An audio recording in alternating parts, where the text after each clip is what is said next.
Hallelujah. Hallelujah. तो आज का हमारा विषय है परमेश्वर का भय। क्या कोई परमेश्वर के भय के बारे में जानता है? एनीवन?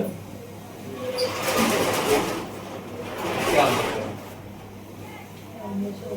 मतलब झूठ ना बोलना, बेईमानी ना करना, चोरी ना मैं बताता करना। हूँ। परमेश्वर का भय होता है कि हम एक अनुशासन में परमेश्वर की उपस्थिति को महसूस करते हैं। आमीन। उसके लिए एक वचन पढ़ेंगे। एक वचन से मैं स्टार्ट करता हूँ। नीति वचन उसका 8 अध्याय उसका 13 वचन। इस पे सरल वाक्य में लिखा हुआ है। हम सभी अपने अपनी बाइबल में खोल सकते हैं कि नीति वचन 8 अध्याय उसका 13वां वचन। 2 लाइन हम सिर्फ पढ़ेंगे। सभी आ जाए तो मैं पढ़ता हूँ।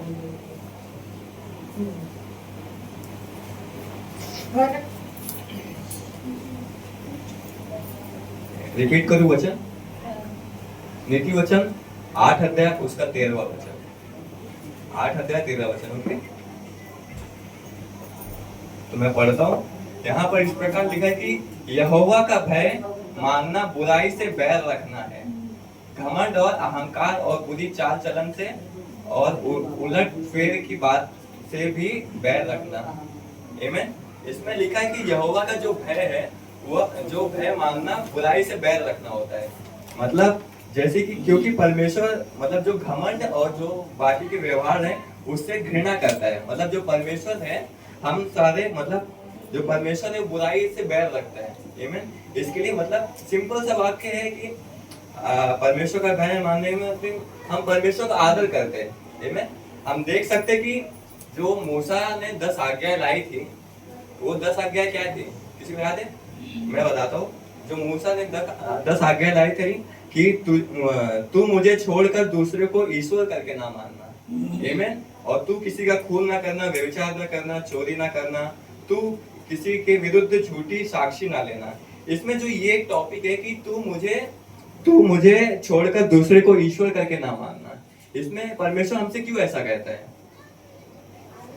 किसी को पता है क्यों? इसमें परमेश्वर हमसे इसलिए ऐसा कहता है कि परमेश्वर, हमारा जो परमेश्वर है वो जलन रखने वाला परमेश्वर है। आमीन। अगर हम समझ लो, एग्जांपल देता हूँ मैं कि कोई जन है, मतलब कोई आदमी है, वो हम एक नाई के पास बाल कटाते हैं। आमीन। एक नाई के पास डेली हर सप्ताह, हर मंथ उस नाई के पास जाते हैं बाल कटाने के लिए।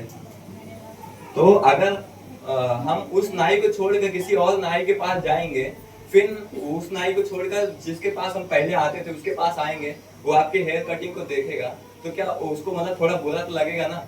तो हमारा परमेश्वर उस नाई के समान है जो हमारा परमेश्वर जलन रखता है। उसमें तो नाई तो आपको कुछ नहीं बोलेगा, लेकिन जब आप परमेश्वर के तुल्य मतलब परमेश्वर के पास आप जब जाओगे अंत के समय में, तो आपका परमेश्वर वो जलन रखेगा। आमीन। इसमें परमेश्वर हमसे कहता है कि इसमें परमेश्वर ने कहा मुझे छोड़कर, याद हो गया, हमें परमेश्वर के कामों को योगदान देना चाहिए। आमीन। आज हम आते हैं, ठीक है, परमेश्वर के कामों मतलब आते के साथ डेली आते, 4 बजे आते, ज्यादा 4:30 तक आते, 4:15 तक आते, सब कुछ लग रहा है अच्छा है, हम कुछ योगदान दे रहे हैं, आ रहे कलीसिया में, आ रहे पर अपने पास्टर को सुन रहे कि हमारा पास्टर हमसे क्या बातें कर रहे हैं, सुन रहे, हाँ ठीक है, चले जा रहे हैं। क्या ये परमेश्वर के कामों में योगदान देना है? नहीं है। अभी आप में से कोई बोलेगा कि ऑफरिंग तो दे रहे हैं, ऑफरिंग देना क्या योगदान है? किसी को लगता है खाली ऑफरिंग देना योगदान हो सकता है? आपके मतलब कोई समझ लो ज्यादा देता है, मोस्टली पब्लिक 10 मतलब किसी अमाउंट को मैं वो जज नहीं कर रहा हूँ, लेकिन मैं सिर्फ एक बात बता रहा हूँ कि अगर हम आते हैं और हमको सब लगा हुआ दिख रहा है, मतलब जो बाकी के जन जो लीडर्स लोग मेहनत कर रहे हैं, तो योगदान वो दे रहे हैं ना, तो परमेश्वर फल उनको देगा। आमीन। इसका फोन का जरा साइलेंट कर लीजिए कि परमेश्वर जो फल होगा वो लीडर्स को देगा। आपने कुछ योगदान दिया ही नहीं तो आपको क्या मिलेगा? कुछ मिलेगा? क्या मिलेगा? 0, कुछ नहीं मिलेगा ना। इसके लिए हम परमेश्वर का भय मानते हैं। अगर हम परमेश्वर का भय मानेंगे और उस भय में जब हम अपना जीवन व्यतीत करेंगे, हम जब अपने परमेश्वर के भय में अपना जीवन व्यतीत करेंगे, तो हम परमेश्वर के भय को जानते हैं कि परमेश्वर, हम याद है ना, परमेश्वर लिखा है कि परमेश्वर पलटा लेता है। आमीन। तो हमें परमेश्वर के भय को मानना है। आमीन। और हम देखते हैं कि परमेश्वर ने हमारे लिए 39 कोड़े खाए। आमीन। क्या गिनती बराबर है? 39, 40, 50, किसी ने और कुछ मतलब 39 कोड़े खाए ना। तो किसी ने कभी सोचा कि सिर्फ 39 कोड़े क्यों खाए? ज्यादा भी तो मार सकता था, कम भी तो मार सकते थे, सिर्फ 39 कोड़े क्यों खाए? किसी को पता है? नहीं पता है। मैं बताता हूँ कि परमेश्वर यीशु मसीह को सिर्फ 39 कोड़े मारने की आज्ञा क्यों दी गई? क्योंकि जो 40 कोड़ा होता था, मतलब जो कोड़ा होता था उसमें कांटे लगे हुए होते थे। और सोच सकते हैं आप, हाँ, कि वो कांटे लगे हुए जो चाबुक ऐसा रहता है, वो सिर्फ 39 कोड़े मारे गए क्योंकि जो 40वां कोड़ा जब पड़ता था ना, तो आदमी वहीं पर मर जाता था। आमीन। आदमी वहीं पर मर जाता था। लेकिन हम परमेश्वर के भय को मानते हैं, तो वो 40वां कोड़ा, सिर्फ परमेश्वर ने 39 कोड़े खाए, लेकिन जो 40वां कोड़ा था वो हमारे लिए है। कि अगर आज हम परमेश्वर के भय को नहीं मानेंगे, हाँ, अभी आज आंटी कौन कौन सिलाई करता है यहाँ पर? हाथ अपना इधर करेंगे, सिलाई करते हैं, सिलाई करते हैं ना। सिलाई करते हो, जब उंगली सुई में घुसती है तो कितना दर्द होता है आपको? बरोबर ऐसा ऐसा करने लगते हैं ना। लेकिन आप सोचो, जब वो एक कोड़ा आपको पड़ा है, अगर वो एक कोड़ा जो परमेश्वर ने 39 खाए, वो एक कोड़ा आपको पड़ेगा, तो क्या हाल होगा आपका? पूरा ऐसे मांस पकड़ के बाहर आ जाए उस टाइम के कोड़े। अच्छा, वो परमेश्वर की मतलब जो नॉर्मली मूवीज आती है, यीशु मसीह की मूवी निकली, आप लोगों ने देखा ही रहेगा। हाँ, जब परमेश्वर के हाथ में कीले मारे जा रहे थे, कोड़े मारे जा रहे थे, तब देखे होगा ना। तो ऐसा कौन सा व्यक्ति होगा जो रोया होगा? सभी रोए होंगे जब कोड़े पड़ रहे थे। तो उस मतलब उस वीडियो में इतना वो है, तो सोचो आप वही कोड़ा अगर आपको सच्ची में अभी कोई मार दे, तो अभी आप सह के लेंगे। लेकिन हमारे परमेश्वर ने सह के लिया। क्योंकि क्यों लिया? क्योंकि हम पापी थे ना। आमीन। हम पापी थे, इसके लिए वो 40वां कोड़ा। अगर हम आज परमेश्वर के भय में नहीं चलते, परमेश्वर के भय में अपना जीवन नहीं व्यतीत करते, तो वो एक कोड़ा जो बचा है, आज भी बचा हुआ है वो, आमीन, डरा नहीं रहो, मतलब आज भी वो एक कोड़ा बचा है, वो हमारे लिए आएगा। आज नहीं, लेकिन परंतु जब हम अंत के दिनों में पहुंचेंगे, तो वो अंत के दिनों में हमारे लिए वो एक कोड़ा होगा। आमीन। हम सब सोच सकते हैं। और हम देखते हैं कि आज हम भेंट, थोड़ा सा टॉपिक भेंट में भी आ जाते हैं हम लोग परमेश्वर का भय लेके। आमीन। हम देखते हैं कि पुराने नियम में याजक, मालूम है ना, याजक जो होता है अपना भेंट लेकर मंदिर में जाता है। याजक का मतलब जो मंदिर का काम हम सब देखता रहता है। तो याजक कैसा रहता है कि पहले अपना भेंट लेके जाता है, बाद में जो सारी मंडली होती है जो भेंट देती है वो मंदिर में लेके जाता है। लेकिन जब वो याजक जाता है, तो पुराने नियम में लिखा है कि मंदिर पर जाता था।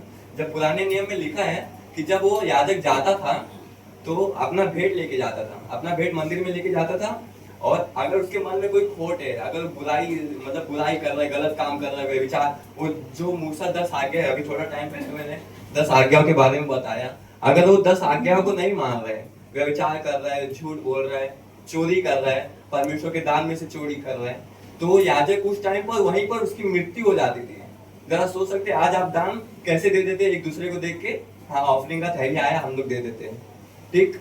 लेकिन पुराने टाइम में इतना वो था कि जब वो याजक भेंट अपना चढ़ाता था, उसके मन में कुछ रहता था तो वो मर जाता था। आमीन।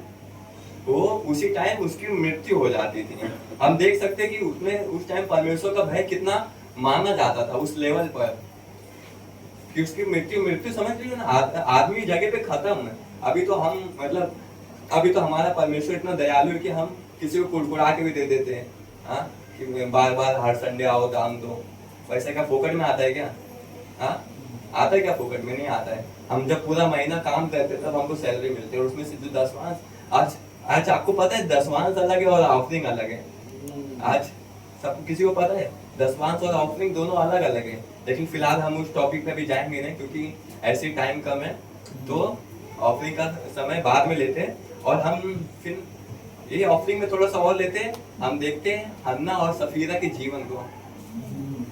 परमेश्वर का भय वहां पर भी था, परमेश्वर का भय हन्ना और सफीरा में था, लेकिन हन्ना और सफीरा ने क्या किया?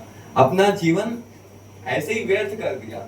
याद है हन्ना सफीरा जानते हैं ना, बाइबल पढ़ते होंगे आप सभी, तो बाइबल में जानते रहेंगे हन्ना सफीरा कौन है। हन्ना और सफीरा ने अपनी जमीन बेची थी, अपनी जमीन बेची थी और उसने यूहन्ना को झूठ बोला था। हाँ, आपने पतरस को, मतलब सॉरी थोड़ा गलती हो गई मेरे से, कि हन्ना और सफीरा ने थोड़ा पतरस को झूठ बोला था कि हमने जो जमीन बेची है उसका, समझ लो एग्जाम्पल ले लेते हैं, हन्ना और सफीरा ने जमीन बेची 50,000 में, तो उसने उन्होंने पतरस के पास आके बताया कि हमने 10,000 का ही जमीन बेचा, बाकी का 40,000 अपनी जेब में। क्यों उन्होंने ऐसा क्यों बोला? वो पैसा भी तो उनका ही था। हाँ, वो जमीन उनकी है, उन्होंने बेचा तो 50,000 मिला तो उनका ही पैसा हुआ ना, तो कम क्यों बताया? लेकिन क्योंकि वो परमेश्वर के भय को नहीं मानते थे। आमीन। आज हम सभी परमेश्वर के भय को मानते हैं, तो क्या हम सभी परमेश्वर से झूठ बोलेंगे? हाँ, कोई अपना घर बेचेगा और उसमें पास्टर ने समझ में मांगते नहीं, पास्टर ऐसे, पास्टर समझ लें 7 लाख का आपने घर बेचा, उसमें से पास्टर बोला अरे कितने लाख का घर बेचा आपने, तो आप बताओगे कि पास्टर अभी दसवांश, मतलब आगे अगर जब हमारे पास्टर दसवांश के बारे में मतलब प्रचार करेंगे तो उसमें वो निकलते हैं वो अलग से, मैं बताता हूँ आपको बाद में। पास्टर अभी दसवांश मांगेंगे कि हमने रूम बेचा तो लाओ दसवांश किधर है। हमारा पास्टर से मांगता नहीं है, लेकिन अगर हन्ना और सफीरा की तरह अगर हम झूठ बोलेंगे कि हाँ चलो 5 लाख में जमीन 5 लाख में घर बेचा, तो उसके हिसाब से 10,000 रुपया कलीसिया को दे दो। हाँ, तो अभी आप 7 लाख का घर था, आपने 5 लाख में भेजा, क्योंकि आपको दसवांश कम देना पड़े। लेकिन मेन बात है क्या है कि हमें परमेश्वर का भय मानते हुए उसे अपने परमेश्वर से झूठ नहीं बोलना है। झूठ बोलोगे तो अभी थोड़ा टाइम पहले 40वां कोड़ा, पता है ना, 40वां कोड़ा वो हमारे ऊपर आएगा। हमें हम देखते हैं कि दूसरा राजा के 20 अध्याय में, मैं पढ़ता नहीं हूँ, दूसरा राजा के 20 अध्याय में हिजकिय्याह राजा था। हिजकिय्याह राजा, यशायाह मतलब हिजकिय्याह राजा की तबीयत बहुत खराब थी। आमीन, सबकी तबीयत खराब, हिजकिय्याह राजा की तबीयत खराब थी, तो उसके पास यशायाह ने आके बोला कि तेरे अंतिम दिन तेरे निकट है। हाँ, अब अभी आप किसी पेशेंट या फिर किसी कैंसर वाले के पास जाके बोल दो कि आपका डॉक्टर जब बोलते हैं आपके पास 10 दिन है, हाँ, जब डॉक्टर बोलता है आपके पास 10 दिन है, 10 दिन में जो करना है वो कर लो। हाँ, तो हम परमेश्वर का भय मानते हैं। पहली बात तो बातें नहीं आनी चाहिए, अगर हम परमेश्वर का भय मानेंगे तो हम उस समय में पहुंचेंगे ही नहीं। लेकिन हिजकिय्याह राजा जो था, उसको यशायाह नबी ने आके बोला कि तेरा अंतिम दिन है, तो हिजकिय्याह राजा ने क्या किया? किसी को पता है हिजकिय्याह राजा ने क्या किया? वो दीवार है, दीवार की तरफ मुंडी कर प्रार्थना करने लगा।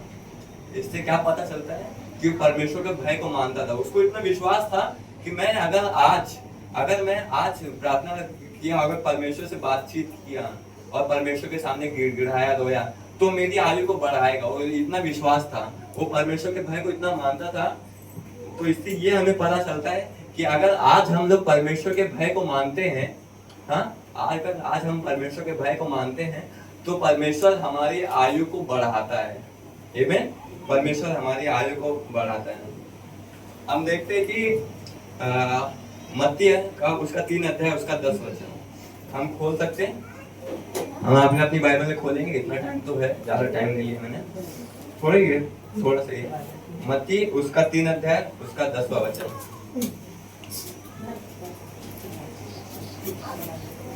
मैं पढ़ता हूँ आपके लिए। मत्ती 3:7 पढ़ेंगे, उसके बाद 10 पढ़ेंगे। आमीन।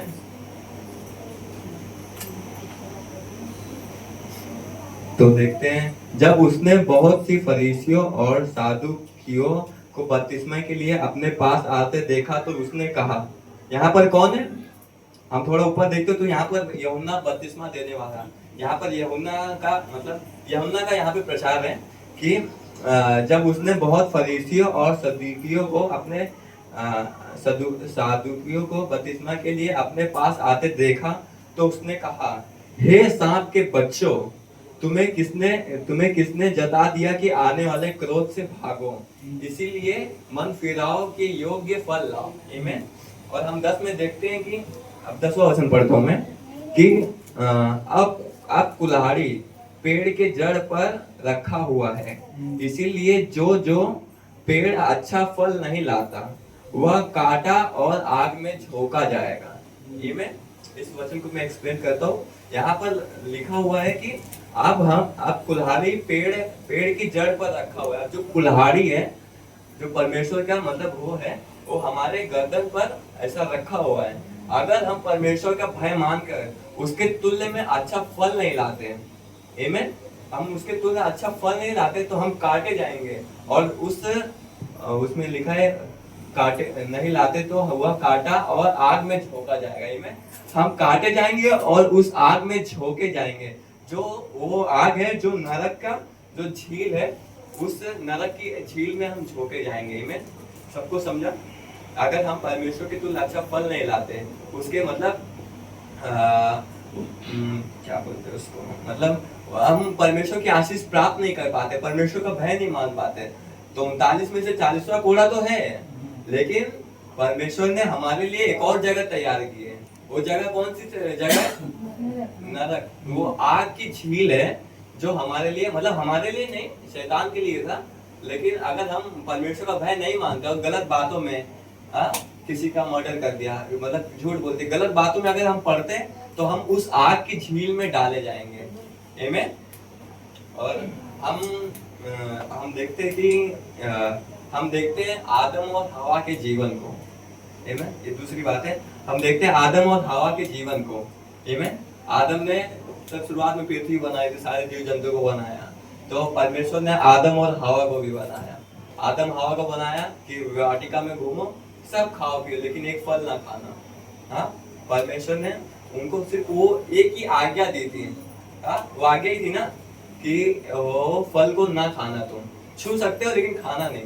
लेकिन फिर बाद में जब परमेश्वर गया, तो जब हवा, जो उसके मतलब जो स्त्री बनाई, हवा बनाए, उसने उस आज्ञा को ना माना। मतलब समझ रहे हो, परमेश्वर के भय को, मतलब एक आज्ञा भी जो परमेश्वर हमको देता है, हम उसके मतलब वो आज्ञा को नहीं मानते, मतलब परमेश्वर का भय नहीं मानते। हम परमेश्वर का भय नहीं मानते तो पता है ना, सबको पता है आदम हवा के साथ क्या हुआ। उन्होंने शैतान की बातों को माना और उस फल को खाया। वो परमेश्वर के तुल्य पाप किया, परमेश्वर की आज्ञा को न माना। हाँ, परमेश्वर का भय नहीं माना। इसके लिए उस परमेश्वर ने उनको सजा दी कि तू अपनी मेहनत की रोटी खाएगा। उसकी सजा आज तक हम भुगत रहे। सब जब सोचो, उसकी गलती, मतलब आदम और हवा की गलती की सजा हम आज तक भुगत रहे हैं। तो अगर आज हमारे पेरेंट्स तो छोड़ो, अगर आज मैं पाप करता हूँ, अगर आज मैं पाप करता हूँ, मैं परमेश्वर का भय नहीं मानता, तो क्या मेरे बच्चे मतलब मेरे बेटे बेटी क्या मेरा क्या मतलब मैं परमेश्वर का भय नहीं मानता, तो क्या सजा, मतलब मेरे बेटे बेटियां वो सजा को नहीं भुगतेंगे। जब आदम हवा का सजा हम आज तक भुगत रहे हैं, तो सोचो अगर मैं गलती कर दिया तो हमारी सजा, मतलब जो मेरी सजा होगी वो मतलब मेरी कितनी पीढ़ी तक चलेगी। आमीन, समझ रहे ना आप सभी बात को? इसके लिए हमें परमेश्वर से झूठ, हमें जो परमेश्वर से हमें परमेश्वर से झूठ नहीं बोलना है। इसलिए हमें परमेश्वर के झूठ इसके लिए नहीं बोलना है कि हम परमेश्वर का भय मानते हैं। आमीन। हम देखते हैं कि अगर हम परमेश्वर का भय मानते हैं तो हमारे जीवन में 9 फल हैं। आमीन। घर की 9 फल मालूम है ना, क्या क्या है? नम्रता, धीरज, संयम, शांति, धीरज। अगर हम परमेश्वर के भय को मानते हैं तो हमारे में शांति आएगा, कृपा आएगी, धीरज आएगा, परमेश्वर की जो करुणा होगी वो हमारे ऊपर आएगी। आमीन। हम तुम्हें थोड़े इधर पॉइंट बताऊंगा जो लिखता है। हमारे पास्टर ने हमको सिखाया है कि हमें अपना अपना टॉपिक लिखना है। आमीन। तो जो लिखता है वो थोड़ा लिख सकते हैं। इसमें टॉपिक ये है कि परमेश्वर का भय मानने के तरीके। हम कौन कौन से तरीके से परमेश्वर का भय मान सकते हैं। इवन मैं वचन नहीं बताऊंगा, वचन पढ़ूंगा नहीं, ठीक है? वचन पढ़ूंगा नहीं, थोड़ा ज्यादा समय चला जाएगा, इसके लिए सभी लिखे परमेश्वर का भय मानने के तरीके। आमीन। पहला पॉइंट, समर्पण। आमीन। हमें अपने आप को परमेश्वर में समर्पण करना है। इस तरीके से हम परमेश्वर का भय मान सकते हैं। इसमें हम वचन के लिए पढ़ सकते हैं उत्पत्ति का उसका 22 अध्याय उसका 12 वचन। हम सभी अपने अपने उसमें लिख सकते हैं उत्पत्ति 22 अध्याय उसका 12 वचन। आमीन। समर्पण का ये वचन है, आप सभी अपने अपने घर में जाकर पढ़ सकते हैं। आमीन। दूसरा दूसरा जो दूसरा वो है उत्पत्ति 22 अध्याय उसका 12वां वचन। एक और बात बताता हूँ, उत्पत्ति 22 अध्याय उसका 12वां वचन। सब लोग ने लिखा? आमीन। अब दूसरी बात पे चलते हैं, आज्ञा का पालन। आमीन। आज्ञा का पालन, ये भी परमेश्वर का भय मानने के तरीके। आज्ञा का पालन अभी दिखाया ना मैंने कि आदम और हवा ने परमेश्वर का भय नहीं माना और उसकी आज्ञा जो उसने दी थी उस आज्ञा को पालन नहीं किया। इसका वचन लिख लीजिए, व्यवस्था विवरण उसका 6 अध्याय उसका 2 वचन। आमीन। लिखे व्यवस्था विवरण 6 अध्याय उसका 2 वचन। और तीसरा क्षमा। अगर कोई हमारे विरुद्ध पाप करता है, हाँ, कोई हमारे विरुद्ध पाप कर रहा है, तो हम परमेश्वर के वचन में लिखा है कि सूरज डूबने से पहले तू मतलब गलती से क्षमा मांग ले, और क्षमा करने वाला क्षमा भी करते हैं। अगर वो क्षमा नहीं कर रहा है तो उसकी गलती है, वो परमेश्वर के राज्य में नहीं जाएगा। लेकिन हम तीसरे लिखते हैं क्षमा। कोई हमसे गलती की क्षमा मांग रहा है तो ऐसा नहीं होना चाहिए कि इसने गलती की, हाँ, और हम हमसे क्षमा मांग रहे हैं तो ऐसा नहीं कि अरे मैं काय को क्षमा कर दूं, उसने गलती किया तो किया। अरे गलती किया, क्षमा मांग रहे तो आप फिर उसको क्षमा कर देना है। इसका वचन लिखेंगे भजन संहिता 130 अध्याय उसका 4 वचन। आमीन। हाँ, भजन संहिता 130 उसका 4 वचन। आमीन। हम अब आते चौथे पे, एक मन। आमीन। हम सभी लिखेंगे एक मन। एक मन क्या होता है? अभी थोड़ा टाइम पहले मैंने बताया था कि हमें मतलब एक मन से एक परमेश्वर को मानना है। ये नहीं कि दो नाव समझ गए ना, 2 नाव पे पैर नहीं रखना है। अरे इधर पे भला नहीं हो रहा है तो क्या हुआ, उस वाली कलीसिया में जाते हैं, उसका वो वाला पास्टर ज्यादा अभिषेक करता है, ऐसा हाथ रखकर डायरेक्ट चंगाई हो जाता है। उससे हमें मतलब ऐसा एक नाव पे रहना है, दूसरी कलीसिया में इधर उधर नहीं जाना है। मतलब हम आ रहे जब हम डेली आएंगे तो एक समझेंगे, हमें एक मन रहना है। उसका वचन लिखेंगे यिर्मयाह का 32 अध्याय उसका 39 आमीन। यिर्मयाह 32 अध्याय उसका 39वां वचन 39। इससे भी हम परमेश्वर का भय मानने के मतलब ये भी एक तरीका है कि हम एक मन रहेंगे तो हम परमेश्वर का भय मान रहे हैं। आमीन। ये तरीके हैं, आप इसके हिसाब से अगर फॉलो करेंगे तो आप परमेश्वर का भय मान रहे हैं। तो जो आपका जो 39वां मतलब जो 40वां कोरड़ा रहेगा वो आपके लिए नहीं है, वो आज की झील आपके लिए नहीं है। आमीन। पांचवा पॉइंट है परमेश्वर का कार्य। आमीन। परमेश्वर का कार्य क्या है? आमीन। अभी थोड़ा टाइम पहले मैंने बताया कि हम आते सब कुछ लगा रहता है, तो हमें भी आना है। पास्टर से पूछो कुछ काम है पास्टर हमारे लिए, पास्टर नाइट करवाता है आप लोग को, हाँ, कि पास्टर को बोलो पास्टर नाइट करवा दे तो मैं आता हूँ, अरे ये लेके आता हूँ, मैं वो लेके आता हूँ। इसी की तरह हमें परमेश्वर के कार्यों में बढ़ना है। आमीन। उसका वचन लिखेंगे सबोपदेशक उसका 3 अध्याय 14वां वचन। सबोपदेशक 3 अध्याय उसका 14वां वचन। आमीन। ये 5 तरीके हैं। कौन कौन से हैं मैं एक बार रिपीट कर देता हूँ, कोई नहीं लिखा होगा तो लिख लेगा। आमीन। ये 5 पॉइंट है जो मैंने अभी बताया परमेश्वर के भय मानने के तरीके। आमीन। इधर ध्यान दो, परमेश्वर की उपस्थिति को तोड़ो मत, नहीं तो फिर परमेश्वर का भय आप नहीं मान रहे। आमीन। 5 पॉइंट मैंने बताया, रिपीट कर रहा हूँ, जिसने थोड़ा कुछ गलत हुआ रहेगा तो सुधार लो। पहला है समर्पण, दूसरा आज्ञा पालन, तीसरा है क्षमा, चौथा एक मन, और 5वां परमेश्वर के कार्य में बढ़ना। आमीन। सबोपदेशक का 3 का 14।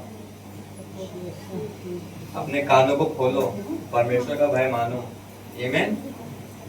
तो ये थे परमेश्वर के मानने के तरीके। अब हम देखते हैं कि अगर हम परमेश्वर का भय मानते हैं तो परमेश्वर हमें क्या क्या आशीष करता है। आमीन। टॉपिक डालिए, अगर हम परमेश्वर का भय मानते हैं तो हमें क्या क्या आशीष में मिलता है। आमीन। लिखेंगे, बोलो हम लिखते हैं, पहला लिखते हैं, कोई घटी नहीं होती। मतलब हमारे काम धंधों में, हमारे व्यवसाय में, जो भी हम घर पे काम करते हैं, जो भी थोड़ा बहुत हमारी पढ़ाई में, कोई भी चीज की कमी घटी नहीं होगी। इसका वचन लिखते हैं भजन संहिता 34 अध्याय उसका 9वां वचन। आमीन। लिख देगा भजन संहिता 34 अध्याय उसका 9वां वचन। भजन संहिता 34:9। आमीन। हम देखते हैं कि हमारी आयु को बढ़ाता है। दूसरा पॉइंट, हमारी आयु को बढ़ाता है। क्या हुआ? Any doubt? तो दूसरा पॉइंट लिखा, हमारी आयु को बढ़ाता है। 34 का 9 आंटी, हमारी आयु को बढ़ाता है। आमीन। सेकंड पॉइंट है हमारी आयु को बढ़ना। हम याद करते हैं हिजकिय्याह राजा को, अभी थोड़ा टाइम पहले मैंने इस पे एक्सप्लेन किया रहेगा, कोई सो रहा होगा तो जाग जाओ, मैं एक और बार एक्सप्लेन करता हूँ। हिजकिय्याह राजा, जब उसको पता चला कि उसकी आयु कम होने वाली है या फिर वो वहां पर डेड होने वाला है, मतलब खत्म होने वाला है, तो उसने क्या किया? प्रार्थना करना है। वो अवसर खाली उसको ही मिला था, यशायाह ने खाली उसको आगे बताया था। अभी यशायाह आके आपको नहीं बताएगा कि आप मरने वाले हो। हाँ, आप बस से गिर के अभी मरने वाले हो, ट्रेन से गिर के मरने वाले हो, या फिर 40वां कोड़ा आने वाला है, ऐसा कुछ नहीं बताया था। उसने खाली, यशायाह ने खाली उसको बताया था, अभी आपको कोई नहीं बताएगा। इसके लिए हमें परमेश्वर का भय पहले से ही मान के चलना है कि हम परमेश्वर के भय, मतलब परमेश्वर के विरुद्ध कोई गलत काम ना करें। इसके लिए अगर हम परमेश्वर का भय मानते हैं तो हिजकिय्याह राजा की तरह हमारी भी आयु, हिजकिय्याह राजा की कितनी साल बढ़ाया था? 15 साल बढ़ाया था ना। आपको परमेश्वर 100 साल बढ़ाएगा। आमीन। तो तीसरा पॉइंट लिखते हैं कि इच्छाएं पूरी होती है। अरे सॉरी, ये आयु बढ़ाने का मैंने वचन नहीं दिया ना, मैं वचन बोलता हूँ। नीति वचन उसका 10 अध्याय उसका 27 वचन। आमीन। थोड़ा सा गलती हो गया, क्षमा कर देना मेरे को भी, मैं भी परमेश्वर का भय मानता हूँ। मैं नीति वचन 10 अध्याय उसका 27। आमीन। 27, 10-27 हो गया। अब तीसरे पॉइंट में हम सब आते हैं, इच्छाएं पूरी होती है। सबकी इच्छाएं होती है। हाँ उर्मिला आंटी, सबकी इच्छाएं होती है। घर आना चाहिए, पैसा आना चाहिए, बंगला आना चाहिए, हमारे बच्चे तरक्की करें, तो हमारी इच्छाएं जो होता है, नहीं होना चाहिए क्या? होना। अरे हमारे बच्चे, मैं तो छोटा हो शराबी सब है, तो हमारी इच्छाओं को पूरी करना है, मतलब हमारी जो इच्छा होती है वो पूरी करता है परमेश्वर। अगर हम परमेश्वर का जो तरीके मैंने पहले दिया, अगर उस तरीके से हम परमेश्वर का भय मानते हैं तो हमें यही आशीष मिलेगी कि परमेश्वर हमारी इच्छाएं पूरी करता है। आमीन। इसका वचन लिखते भजन संहिता 145 उसका 19, 145 का 19वां वचन। आमीन। आवाज आ रही मेरी? थोड़ा माइक नीचे हो जाता है। इच्छा है भजन संहिता 145 का उसका 19वां वचन। आमीन। हम देखते हैं, पांचवा पॉइंट बताता हूँ मैं। इच्छा पूरी, हाँ सॉरी, चौथा पॉइंट होता है भला करता है। आमीन। परमेश्वर हमारा भला करता है। अगर हम किसी काम के लिए जा रहे हैं कि अरे ये काम नहीं होगा, ऐसे नहीं होगा, कि समझ लो हम किसी काम, मतलब कोई घर खरीदने जा रहे हैं, हमारे पास हमारा बजट है 4 लाख रुपए, उससे ज्यादा हमारा बजट नहीं है, तो हम ऐसा ना सोचे कि 4 लाख से ज्यादा अमाउंट हुआ तो कैसा। परमेश्वर हमारे लिए योजना बनाता है। हाँ, अगर हम परमेश्वर का भय मानते हैं तो परमेश्वर हमारे लिए योजना बनाता है। वो हमें, मतलब हमारा भला करता है। आमीन। इसका वचन लिखेंगे सबोपदेशक 8 अध्याय उसका 12वां वचन। आमीन। सब लोग यहाँ पर है, जो सो रहे हैं वो जाग जाओ। आमीन। सबोपदेशक 8 अध्याय उसका 12वां वचन हो गया। पांचवें पॉइंट पे आते हैं, स्वर्गदूत छावनी करता है। आमीन। हम इसके लिए वचन पढ़ लेते, छोड़ो अभी बहुत टाइम है, जान दो, अंधेरा नहीं होगा, परमेश्वर अंधेरे को लोग कह रहा है। आमीन। इसका थोड़ा इंपॉर्टेंट है, इसके लिए हम इसका पढ़ लेते हैं। आप स्वर्गदूत छावनी करता है। इसका वचन है भजन संहिता 34 का 7। और जो चौथा पॉइंट है, चौथा पॉइंट का वचन है, एक बार रिपीट कर रहा हूँ मैं, रिपीट वचन है। चौथे पॉइंट का वचन है सबोपदेशक 8 का 12। हाँ, और पांचवें पॉइंट का वचन है भजन संहिता 34 का 7 अध्याय, अरे सॉरी, भजन संहिता 34 उसका 7वां वचन। आमीन। तो लिख लेते हैं। मैं कोई बाइबल खोलो, मैं पढ़ लेता हूँ, मैंने खोला के लिखा हुआ है। आमीन। यहोवा के डरवैयों के चारों ओर उसका दूत छावनी किए हुए उनको बचाता है। आमीन। यहोवा के डरवैयों मतलब जो परमेश्वर को, मतलब जो परमेश्वर का भय नहीं, मतलब जो संसार के लोग हैं वो डरवाते हैं, मतलब हमें डराते हैं कि अरे कलीसिया में मत जाओ, हाँ उधर पैसा मिलता है, दूसरा कुछ बातें हैं, हाँ उससे हमें डरवाता है, मतलब डराता है कि तुम्हारे समाज में कैसी जगह मिलेगी, हाँ तुम्हारे बच्चों के आगे शादी कैसे होगी। आमीन। ये भी एक महत्वपूर्ण टॉपिक है, मतलब तुम्हारे बच्चों के आगे, तो उस सब बातों से जो इसमें लिखा है कि दूत छावनी किए हुए उनको बचाता है। आमीन। यहाँ पे ये वचन लिखा हुआ है, आप लोग घर पे जाके पढ़ सकते हैं। ज्यादा नहीं, थोड़ा टाइम है, सिर्फ एक एग्जांपल में मैं पूरा, मतलब जो 16 होएगा अभी जाग जाओ, एक एग्जांपल दूंगा, उस एक एग्जांपल में आपका मतलब पूरा टॉपिक कवर हो जाएगा। वो एक एग्जांपल ये है कि जो बच्चा होता है, आमीन, सबके बच्चे यहाँ पर, जो बच्चा होता है हम देखते हैं कि बिना माँ बाप, मतलब बिना माँ बाप नहीं बोल सकते, माँ बाप होते हैं, लेकिन जो बच्चे अपने माँ बाप का भय नहीं मानते, आमीन, जो बच्चे अपने माँ बाप का भय नहीं मानते, वो बच्चे कैसे होते हैं, हाँ? जिनके माँ बाप आ रहे जा रहे, बच्चे पे ध्यान ही नहीं दे रहे, अरे खाली है ना बच्चा, मेरा लड़का है, हाँ जवान होगा तब सीखेगा। लेकिन जो बच्चे परमेश्वर का भय नहीं मानते, आमीन, वो बच्चा कैसा होता है, उस बच्चे का जीवन हम सभी देखे, कोई भी आजकल ट्रेन में आते जाते तो बच्चे लोग दिखते हैं ना, अरे लटक रहे, अपना मतलब अपने जीवन को नष्ट करने पे तुले हुए होते हैं। आमीन। मोबाइल में पबजी खेलते हैं, आजकल नए नए गेम खेल रहे हैं, पबजी खेल रहे हैं, फ्री फायर खेल रहे हैं, हाँ गलत संगति में आ रहे, चर्सी, फुल खतरनाक चीज, हाँ तो ऐसा बच्चे बिगड़े हुए होते हैं। लेकिन जिसके माँ बाप एकदम स्टिक होते हैं, हाँ कि मेरे माँ बाप है, हाँ फुल डंडा उठा के तैयार रहते हैं, गलत संगति में जा रहे तो वहाँ घर पे पाइप लेके खड़ा हो गया, हाँ हमारे बच्चे, मतलब हमारे नहीं, आप सबके, मेरी शादी नहीं हुई अभी मतलब टॉपिक देखिए, परमेश्वर का भय, हम अगर जो बच्चे परमेश्वर का भय नहीं मानते वो बच्चे कैसे होते हैं, और जो बच्चे परमेश्वर का भय मानते हैं पुलिस बनते हैं, जो परमेश्वर का भय मानते हैं पुलिस बनते हैं, डॉक्टर बनते हैं। आमीन। तो सीधा सीधा सा बात है कि हमें परमेश्वर का भय मानना है, ठीक है। एग्जाम्पल ले लेते हैं आरोही का, आरोही किधर गई है, संडे स्कूल में गई है, हाँ अगर वो मतलब अगर उसकी मम्मी उनके ऊपर ध्यान नहीं देगी, अपनी बहन का उदाहरण लेगा, क्योंकि और किसी के बच्चे का उदाहरण लेता तो उसके माँ बाप मतलब बोलते हैं कि अरे मेरे बच्चे, मेरी माँ को क्या है, मैं घर पे जाके देख लूंगा। इसके लिए हम देखते हैं, उस बच्ची को देखते हैं, हाँ आमीन, आज वो कलीसिया में आती है, अगर मेरी मम्मी ने उसको पहले से आदत नहीं डाली होती, अपने भय से उसको डराया नहीं होता, तो किस प्रकार की वो बच्ची होती है, अरे मम्मी मैं नहीं जाऊंगी, तुम जाके आओ। आमीन। आज वो आती है, सॉन्ग गाती है, हाँ ऐसे मतलब उस बच्ची को देख के हम परमेश्वर का भय मानने में जीवन सीख सकते हैं। इसलिए हमें परमेश्वर का भय अगर हम परमेश्वर का भय मानते हैं, अगर हम परमेश्वर का भय नहीं मानते तो हम विश्वास में गिर जाएंगे। आमीन।